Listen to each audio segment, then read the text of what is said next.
Doña Blanquito, the auxiliary mayor of El Polvorín and an official of Huertos-Familiares, described the changes huertos have made in her life and her community.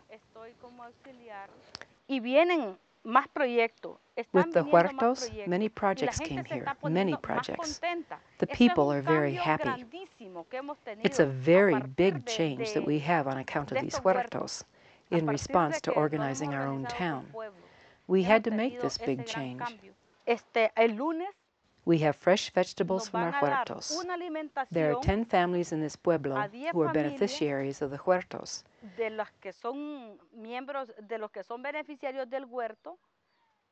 We only have to buy rice, oil, and grains.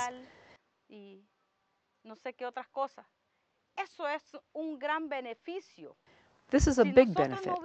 If we hadn't organized our community, we wouldn't have this food for these 10 families. There's not much money here. This is a poor pueblo.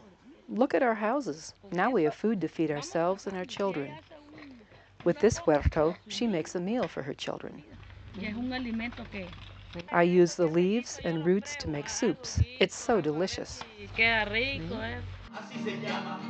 In addition to the huertos, FCP is coordinating alternative technology projects.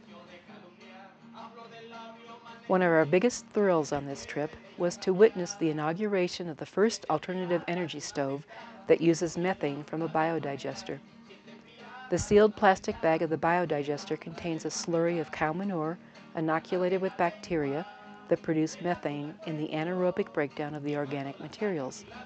This biodigester, built at a workshop in the late fall, had been cooking for a couple of weeks. Now in early March it seemed to be ready to use. Carla lit a piece of tinder, opened the gas valve to the burner, and the kitchen full of her family and neighbors waited and waited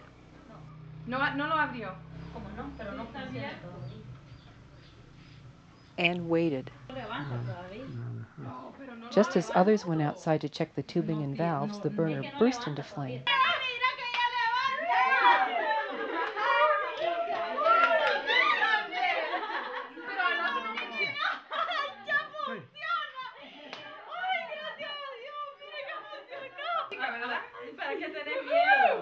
Carla boiled water so that everyone could celebrate the occasion with a cup of coffee.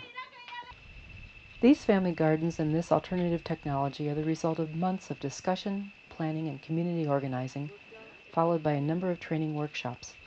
Our sister city board in Jalapa, Pueblos Unidos, spent more than 6 months identifying community needs, sifting through them, and finally reaching consensus on their highest priority, the huertos-familiares.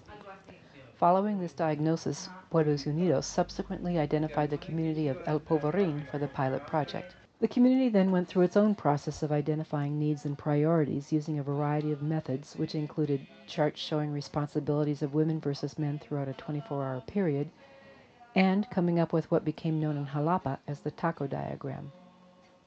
A major eye-opener from the taco diagram was the number of outside forces impacting El Polvorín. It became apparent to the citizens of this pueblo that their top priority was to organize themselves as the first step in becoming more self-sustaining. They ultimately created a roadmap of what was in their community and what they wanted it to be in 10 years. We had a chance to see these processes firsthand at a Pueblos Unidos meeting where the major task was to choose candidate communities for the next Huertos project. From its advent 3 years ago, Pueblos Unidos has become a strong force in advising FCP and Boulder about needs and priorities in Jalapa.